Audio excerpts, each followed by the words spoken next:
Greetings, everyone. This is Rock and Roll Spot Commander with the Witty Comic Book Roundup. We've made it through this week's X-Men books as well as one of our DC books. Now, something to move on, kicking things off. We've got Miles Morales Spider-Man number 13, continuing the Gang War crossover. So, where we left off in Gang War Alpha Strike, or First Strike, Miles and Peter were reunited for the first time in apparently quite some time. After all, Peter has been dealing with a lot, and sadly, there's a lot that he's been neglecting, such as mainly his friendships with other heroes, and Miles kind of gave him what for about it. So the issue opens with Miles going through one of his therapy sessions, and he tells his therapist about this, and she says that it feels kind of weird that he kind of laid into Peter the way he did, but. She also suggested it's maybe because he started to feel like he can get by without Peter. Though also saying that she doesn't want to put words in his mouth. During the gang war, so in last week's issue of Amazing Spider-Man, Spider-Man had put together a team consisting of obviously himself, She-Hulk, Spider-Woman, Miles, and Daredevil, Elektra.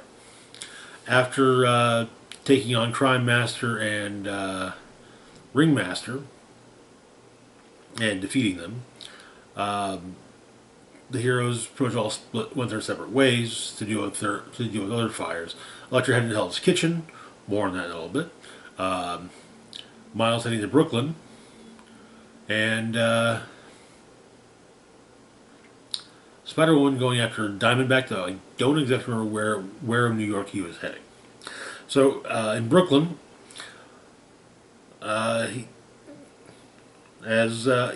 though it's been said that, Hobgoblin is making moves in Brooklyn, Miles is dealing with the Frost Pharaoh and the Bumbler.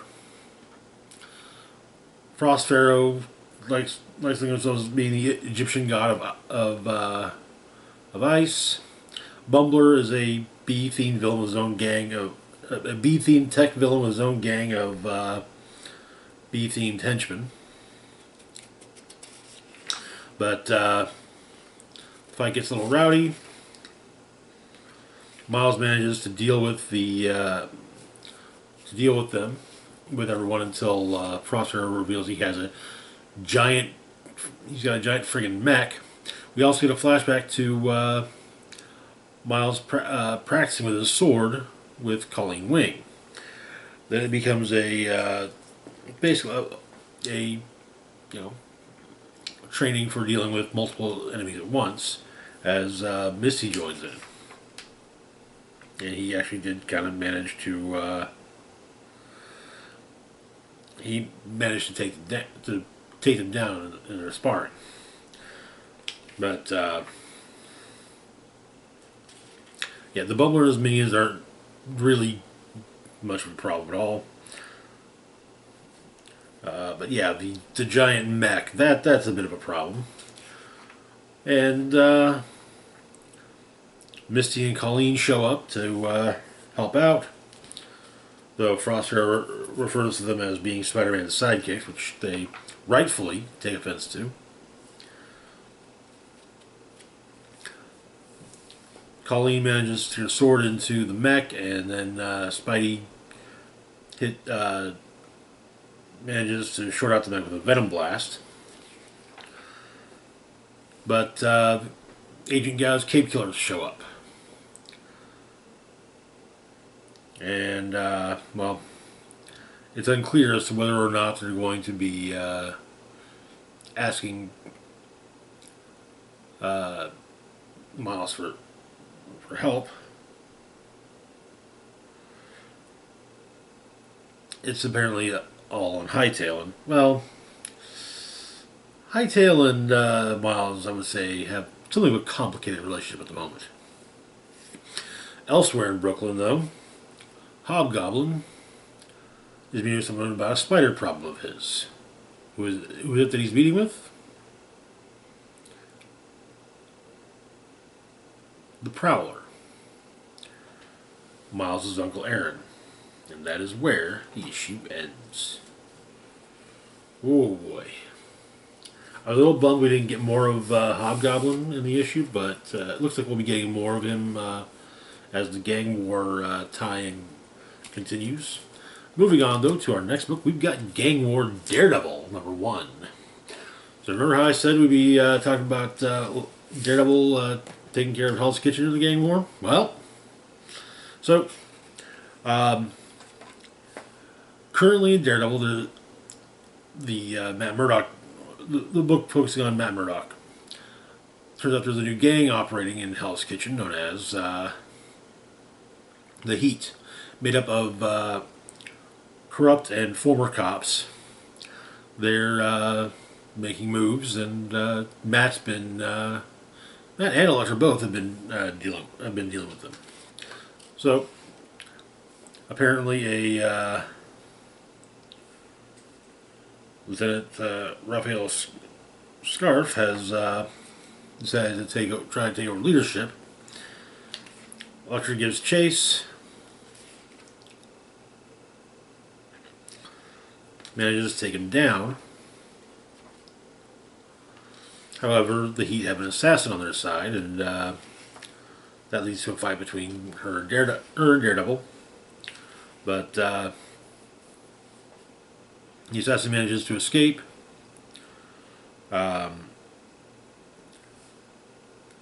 Spidey and Elektra have a brief chat about what's going on in Hell's Kitchen. Also, Elektra doesn't entirely feel too comfortable working with other superheroes. But it's kind of she'll do so because it's, in a situation like this, because the other heroes know the help that they can get. But Elektra returns home, looks over her armaments, but she's a visitor, the Owl.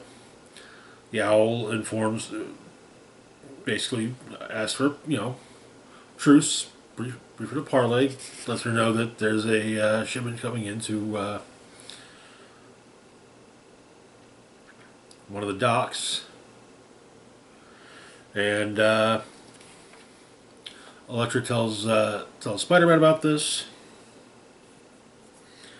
And the two of them head out. Pier 87, to be exact. But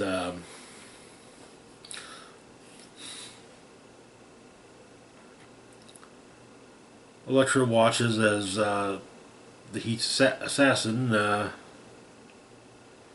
demonstrates one of the weapons that her employer has brought for the Heat. One that appears to basically be a prosthetic arm cannon. But Daredevil sees this and, it's time to end this now. And that is where the issue ends. Good start. I'm liking. Gang War is a little early to really make real decisions, have concrete feelings and opinions on, but so far I'm liking it. Moving on, though, to our next book, we've got Spider-Gwen Smash, #1. So we last had a Spider-Gwen title. It was focusing on a bunch of clones of her that were clones of both her as well as one of each one being a clone of her as well as one of Peter Parker's villains. They were defeated, and some of them actually kind of opted to, maybe move on with having, lives of their own. So,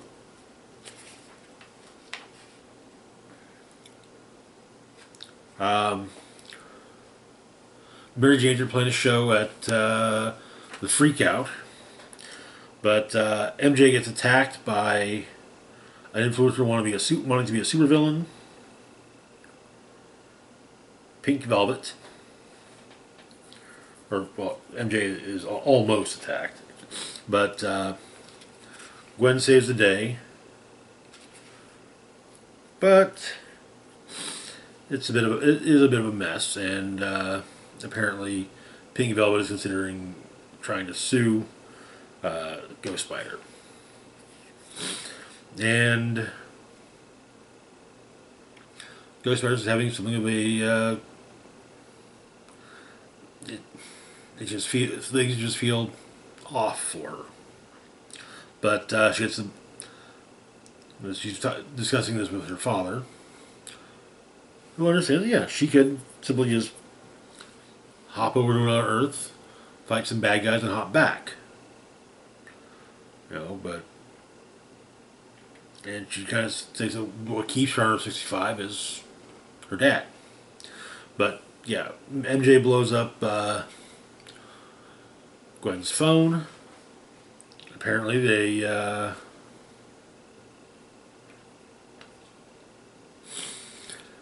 been approached to be an opening act for Dazzler and the Uncut Gems, which does admittedly have Gwen wondering if Dazzler's a mutant on Earth 65.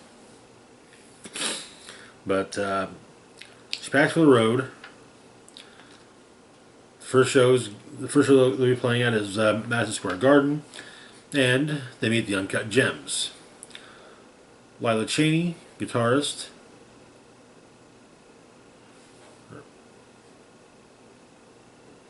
Guitarist, drummer, whatever she feels like at the moment. Loves rock and roll. Rick Jones, lead guitarist, the quiet type. And Natasha, the manager, is advised to not get in her way.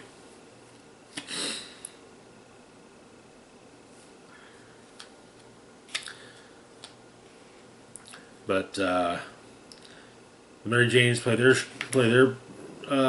show, and but well,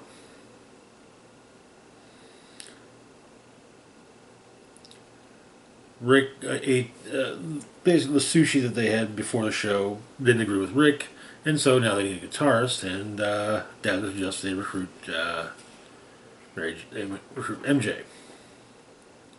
And it's very clear that yes, Dazzler is a mutant on Earth 65.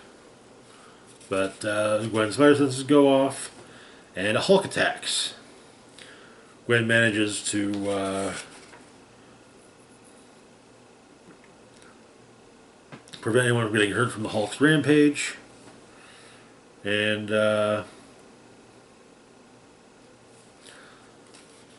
afterwards, Mary Jane tries to take a souvenir, but Natasha shuts that down, and it turns out that yes, it is the Natasha we all think it is. It's Natasha Romanoff, who is also very much whatever she needs to be, including at the moment a tour promoter, or a band manager and promoter. But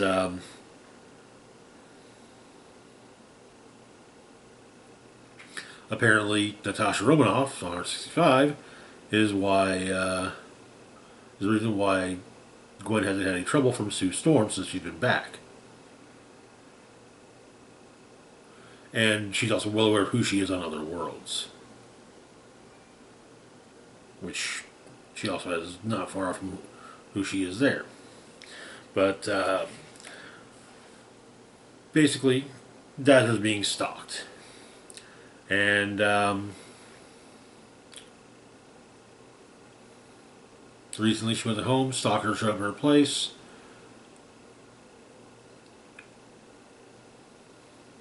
and her bandmate Pixie was also there. And now they've been kidnapped. And the tour that the Dad or the Uncut Gems have embarked on is designed to draw out the kidnapper. And the issue ends with the kidnapper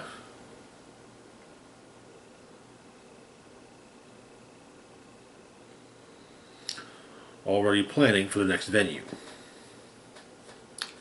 Interesting start. I gotta say, I do really. One of the things I really like when Spider-Gwen, Ghost Spider, whatever, whichever name you go with for books do, is when they further flesh out Earth 65. Because too often when you have an extra dimensional counterpart of a character, and there are books set on their Earth, it's almost like that character is the only hero on that planet, but all the villains are still there. So, and I think Marvel has lately been doing a really good job with the recent, it was last year's Spider-Punk miniseries and various Spider-Gwen / Ghost Spider books. So, but moving on though to our last book for the moment, we've got Punisher #2. Where we left off, Punisher tracked down the assassin known as the Sokovian, who was involved in the murder of Joe Garrison's family. Joe Garrison being the new Punisher. Though first he had to make his way through Superville and Mr. Hyde. So the issue begins at the NYPD's 15th Precinct. The officers investigating the deaths of Garrison's family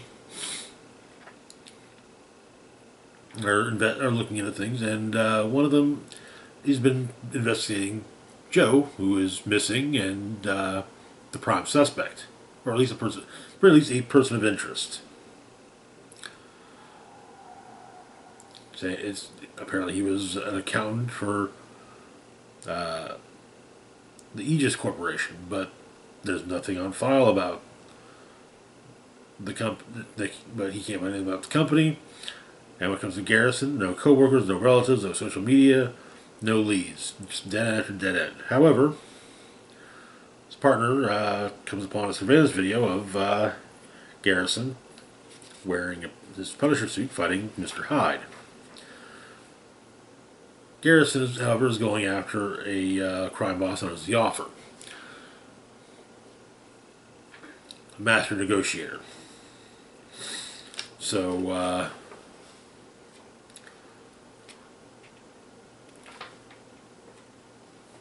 the Offer sends in his superpowered enforcers, Night Shift, which consists of Doughboy, Bushwhacker, the Eel, and Finesse. Finesse supposedly being the daughter of Taskmaster.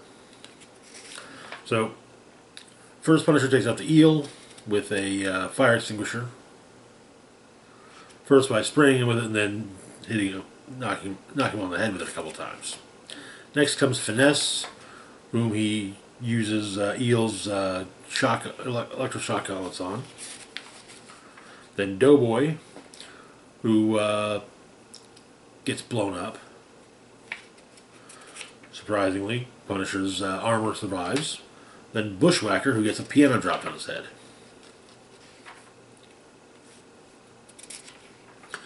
Then Punisher makes it to the Offer.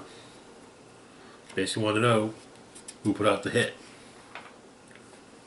Turns out, now, this whole time, Joe was figuring that the hit was in response to one of the various jobs he ran with S.H.I.E.L.D. He was referred to as apparently being the gravedigger of S.H.I.E.L.D. Turns out, though, the target was Joe's wife. Apparently, she was a secretary who flagged payments going to some very bad people. The wrong whispers, go up the wrong ladder, and, well, Yeah. All all the information that the author managed to get about who put out the hit is an address of an industrial warehouse off of Pier 37. And the issue ends with Joe tossing the offer out of his office window, where he lands in a car, and surprisingly, he'll live. But that is where the issue ends. I'm digging this book. Wouldn't mind if Garrison continues on. I think it would be kind of neat to have him bump into some of Punisher's old allies, if any of them are still around. But anyways, that's going to do it for now. As always, feel free to like, share, and subscribe. Links to my Facebook, Twitter, Mastodon, Patreon, and PayPal can be found in the description box down below. This is Rock and Roll Spock signing off saying, live long and rock hard.